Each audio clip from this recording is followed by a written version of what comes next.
Hello everyone. It's me, Arden Lee. I am back today with another video. And in today's video, I want to talk about the timing with which we implement our ideas. What I find is that there are many schools of thought out there that, especially when it comes to productivity and inspiration and drive, that they want to encourage us to move forward on ideas as soon as we have them.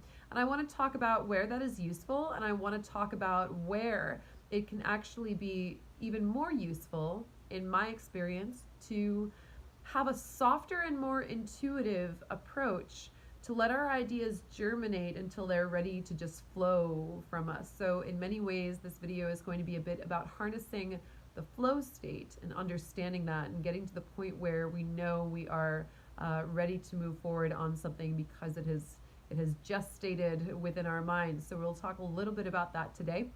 If you are not familiar with me and my work, my name is Arden Lee. I am the creator of the Repatterning Project, which is an 8-week course where we hack our beliefs and reframe our perspectives in order to create more room in our lives for receiving happiness, abundance, success, and being in alignment with our goals and with feeling good in our bodies and feeling great about our futures. So if that sounds like something that you're interested in, go ahead and check out the description box where I've left you a link to a PDF guide to the Repatterning Project so you can learn a little bit more about it. And I've also left a link there to the Facebook group that I moderate called the Repatterning Parlor. That is free to join. Just go ahead and click over, answer a couple of brief questions, and introduce yourself. Let me know where you found us. I would love to connect with you there. So come say hi.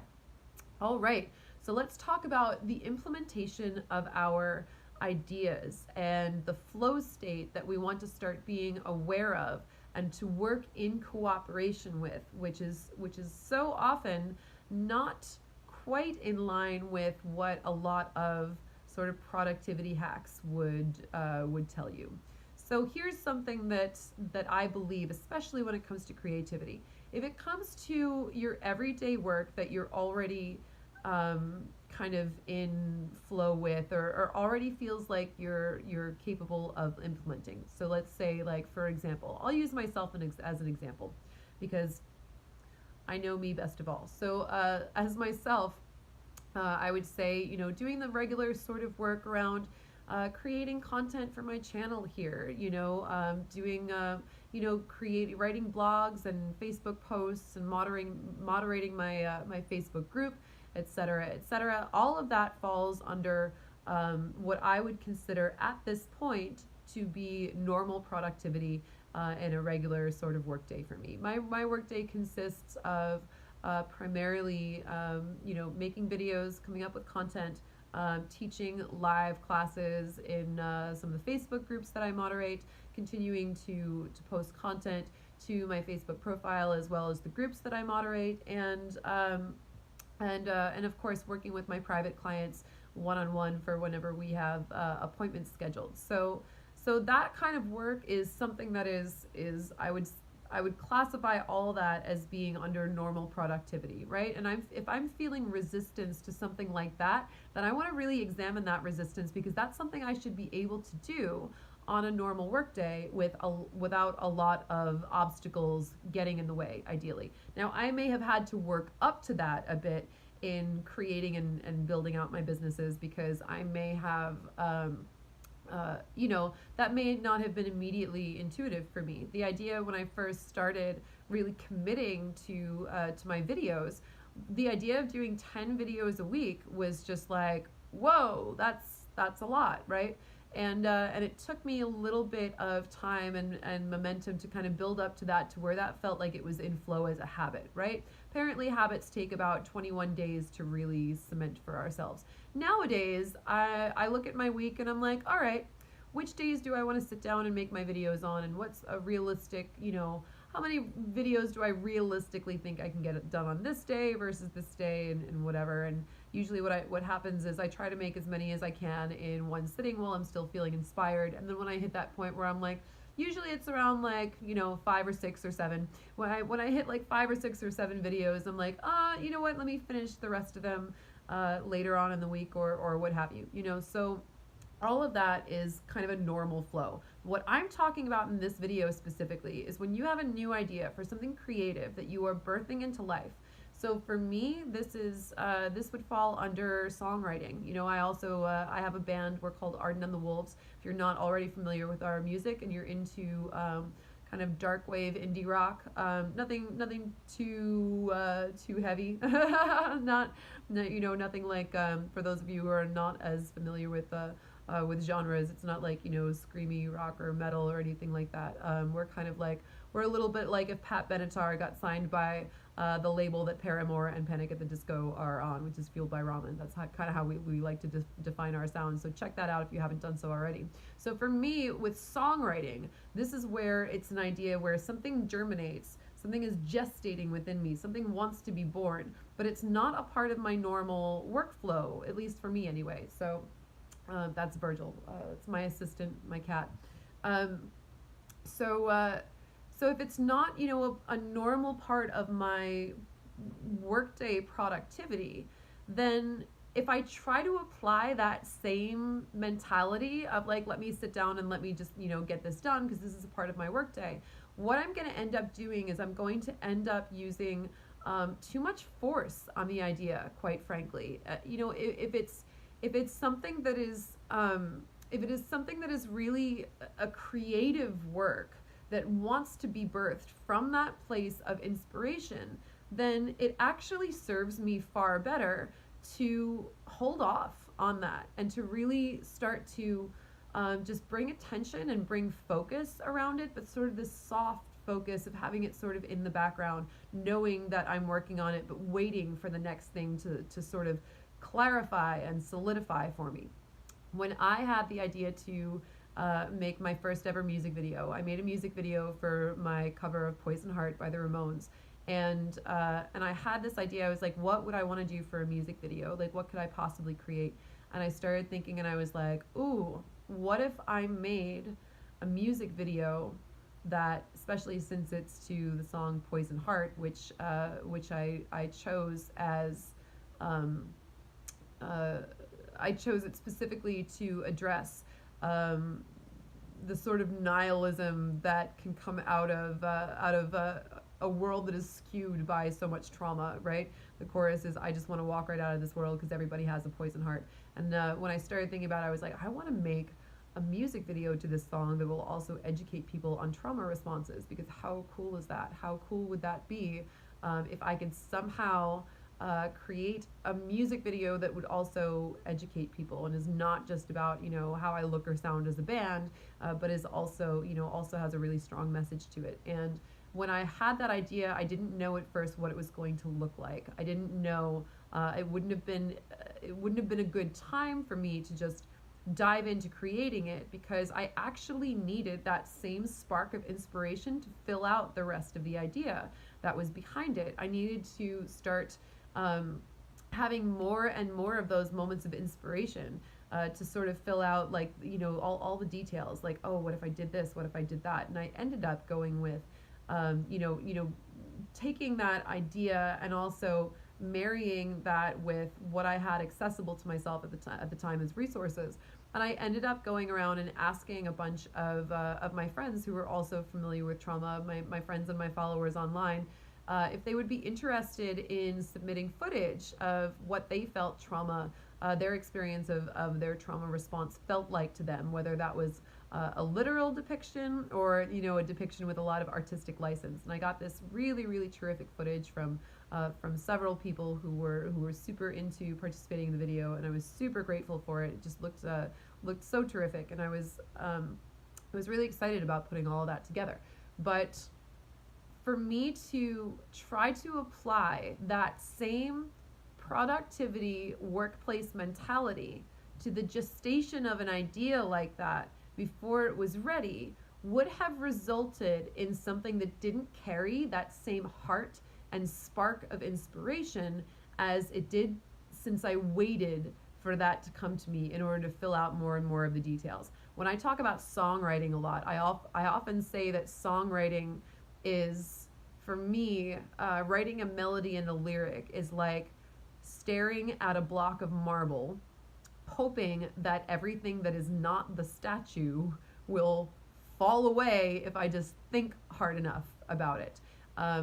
There have been songs that I've written that have taken me up to a year to complete because I didn't want to sit down and, I could sit down when it comes to lyrics. I could sit, and this is part of why my lyrics as a songwriter are so dense and lush in many ways, and why I'm so very proud of them. Because if I really sat down, I am sure that I could come up with suitable phrases that would suit the meter and rhyme of the song that I'm writing and would be a technical fit. But if I don't feel that push behind it to really say something, if I don't feel that, like, oh, let me go write that down, then it doesn't end up feeling like as full a song to me if I had,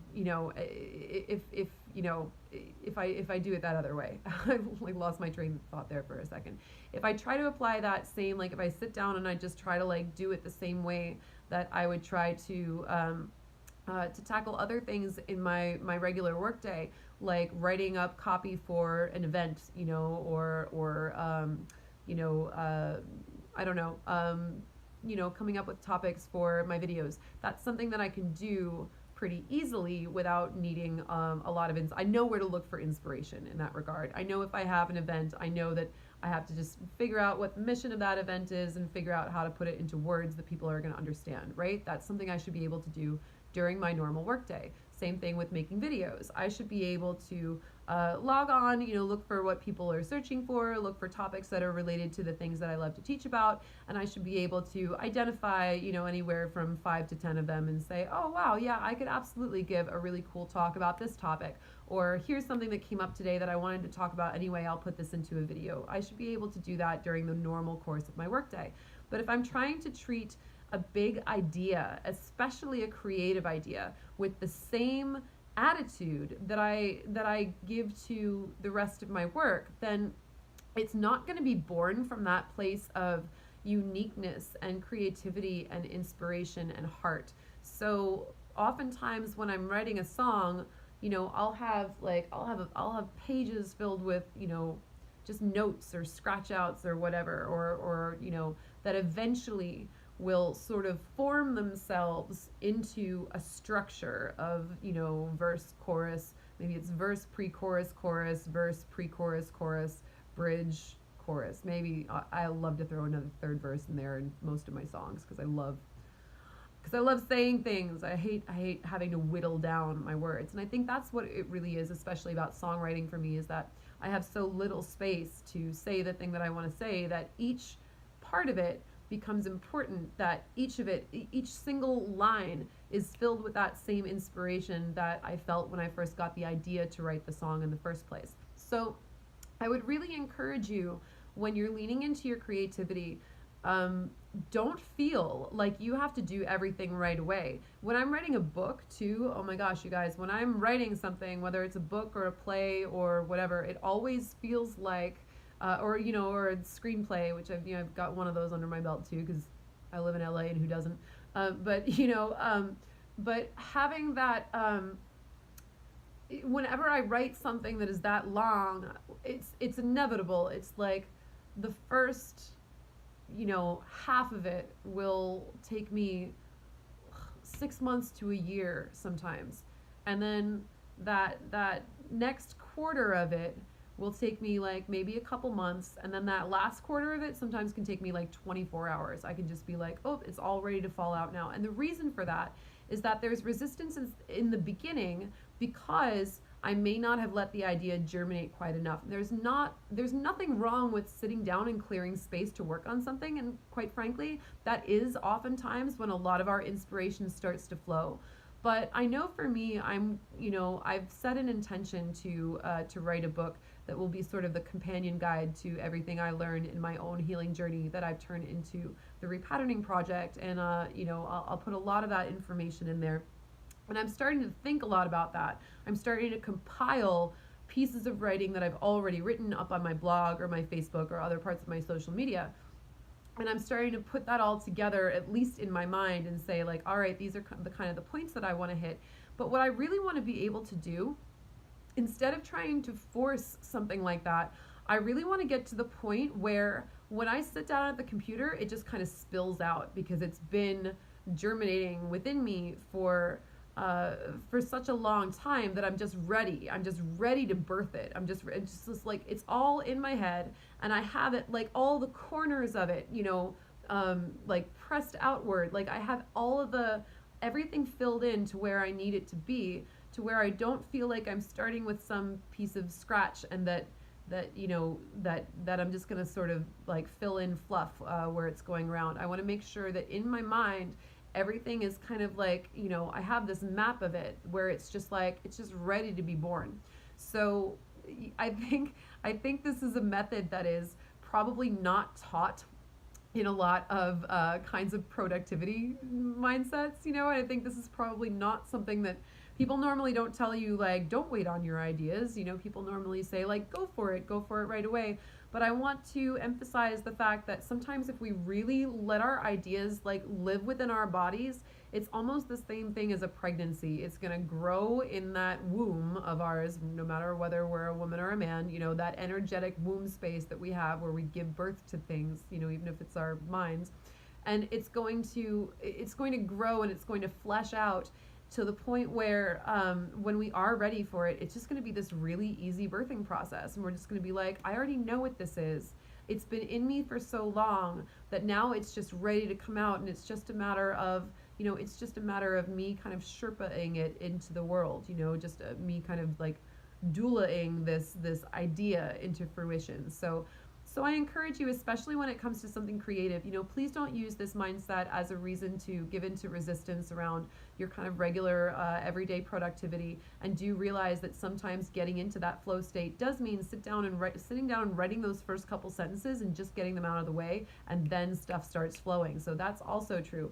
But I definitely challenge you to when you start to have those great ideas, to really allow them to germinate in your mind, and also to realize that process of germination is absolutely also part of the creative process. It is not a passive part of the process. It is very, very active. Using your imagination to sit and think and flesh out all of those details is absolutely a part of creativity. And sometimes that's going to be so much better than if you just try to get it all out on paper immediately. Because if you try to get it out on paper before it's ready and it feels forced, you might even give up on it a little bit. You might be like, oh, I tried to do that and it wasn't what I thought it was going to be. So I think allow it to stay in your body for a little while. Try that out. Let me know how it works for you. Let me know, especially too, like if you try this out, let me know what kind of projects it works for you with, and what kind it maybe doesn't work for you with. Maybe there's some kinds of work, like I said, like that kind of everyday workflow that you want to be in anyway, that's actually better for you to do, in that sort of normal sit down and grind it out kind of way. But let me know how this hits with you, and and I hope it works out. So thanks for listening, and I'll see you next time.